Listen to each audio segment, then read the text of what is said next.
Hello, my wonderful viewers, and welcome to another episode of Betty Adams Overanalyzes. Today we look at Season 1, Episode 5 of Glitch Tech's Castle Crawl. This is where the show went from pleasantly creepy to downright really worldly disturbing for me. Let's dive into the disturbing reality of the game and of our modern lives. This show starts with a callback to the first episode. A glitch tech pulls up to the oddly forested suburb, and two techs, ones we haven't seen yet, step out of the van.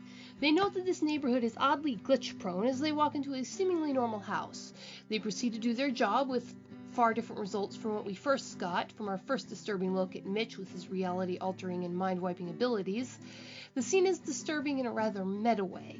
Then we bounce back to Hinobi, where Fives and Miko are exchanging some friendly banter that will probably be relevant for character growth later in the episode. And then they are sent to help with the first glitch we saw. Here we have one of those disturbing dual moments. Their boss bluntly calls them tools to get a job done, and Miko gleefully cheers and declares that they are tools. On the one hand, it is an amusing scene of a girl child using her brute force innocence to Anne of Green Gables her way out of being offended. On the other hand, this is a girl who we saw in the first episodes had a principled objection to mind-wiping people, and now cheerfully is the tool of the company, mind-wiping her way across town no matter what her morals on the matter may be. The contrast is disturbing. Then the story really gets going. As the title suggests, this episode is a castle crawl. Now, I am not a gamer. I know something about Halo only because I like to watch the remastered cutscenes with the Arbiter in them. I do not know games. However, I do know tropes and storytelling patterns. The Castle Crawl game in this episode was clearly modeled after a famous, or rather infamous, computer game that had left a massive scar of frustration across the collective psyche of the gaming community. I admit I smiled a little at the concept. Every fandom has its frustrations after all, something that will set your hackles up and set you ranting. After all, we are, if nothing else, fanatics. But I felt no urge whatsoever to go looking for the source of the reference. I had no desire to go looking for a game with archaic graphics, a questionable story, and frustrating gameplay. So I watched on in glitch techs. We will come back to this ominous foreshadowing later. Pay attention to it. Remember how the biggest question I've had about this series was what the internal rules of the universe were. When we saw Mitch not just mind wipe the witnesses, but repair the actual physical damage, we assumed at first that he was in the virtual world. Later, it looks like he was in the physical world. Was that something real within the world, or was it just a training system? If it is real, is this ability something well known, or something that only the higher levels of Hinobi know about? The ability to restructure physical matter would be a world-altering technology. Here, we get our answer. Here, in this episode, we see the one possible explanation, at least, for this odd feeling of duality that has haunted the first half of this series. Here we see the explanation of the double feeling of confinement and freedom just beyond. Here we see the mapper glitch, a glitch that is capable of creating an entire world inside of a suburban house, a glitch that is smart enough to lure in the first pair of glitch techs with a facade of normality, a glitch that you can't escape from if you can't defeat its game, a glitch that you probably wouldn't even try to escape from if you didn't know what it was. You see, glitches are programs that once served a purpose, but became damaged. This usually makes them weaker and makes them act randomly. This glitch was once a purpose that served a very deliberate function.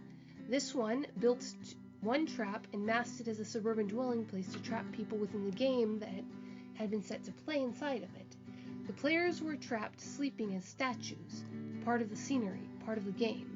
This raises the Matrix-like possibility that its original purpose was quite similar to its corrupted purpose, to mimic a suburban setting and lure in people and keep them from leaving.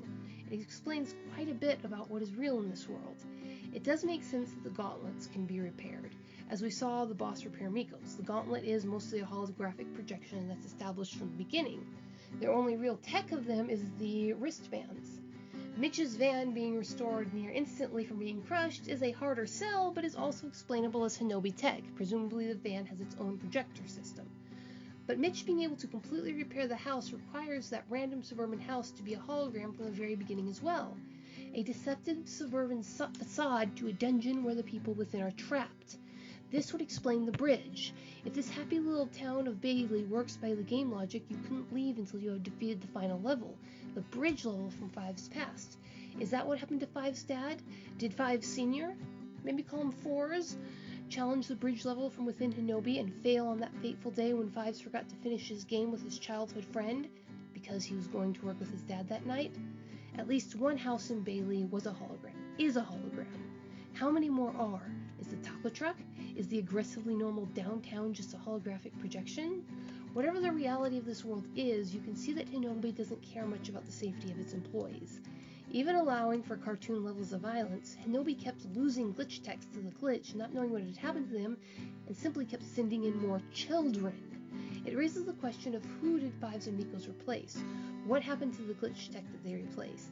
And does Mitch know? Or is Mitch as much in the dark as Fives and Miko are? That, my friend, is the review of the episode. This is the episode that I really begin to fully suspect a Matrix-like subplot, a mysterious someone or something watching their every move, a world that has been manipulated to control their actions, their very thoughts. But it didn't get truly disturbing until I turned off Netflix. I told you, I'm not a gaming fan. I have never watched more than incidental gameplay videos for a few seconds while I clicked away from them. I don't play games. I don't search for gameplay. I was only vaguely aware of the patterns in this episode that suggested that the impossible Castlestein was based off of an infamous real-life game. I was also vaguely aware that there was a game called Wolfenstein, so I assumed that that was the basis and moved on with my life. I had no curiosity whatsoever to find out more. But YouTube knew better than I did. The next day it offered up a video on my feed that looked to be about a Don Bluth cartoon that I had never heard of before. I was slightly interested in that, kind of surprised that I never heard of this fantasy cartoon, only to find out it was a gameplay review for a game called Dragon's Lair. I was about to click away, but the animation was by Don Bluth, so I stayed. Something began to itch at my brain as the commentator began to rant about how Dragon's Lair got in your head. Then, about halfway through the video, by the time it described a scene where you had to not use your sword and instead had to jump through a wall, I realized it. This was it. This was the game I'd had no interest in. This was the game I'd never heard the name of. This was the game referenced in the weird Matrix-like show I'd been watching, that I'd watched on a friend's device. So, whatever algorithm the system used had tapped my Netflix account, understood the subtle psychological references that had no direct word crossovers, found a description of the game in the one format that I would find acceptable to view, and presented it to me on a silver platter. That was creepy. That was the reality of modern tech. That is a system that knows our habits and patterns far more than we know anything about its behavior. This is the system that is always watching us. And I have to wonder if the creators of Glitch Techs knew that they'd have these moments of meta advertisement for their show. Perhaps this is why the strange Matrix-like feel of Glitch Techs is so disturbing.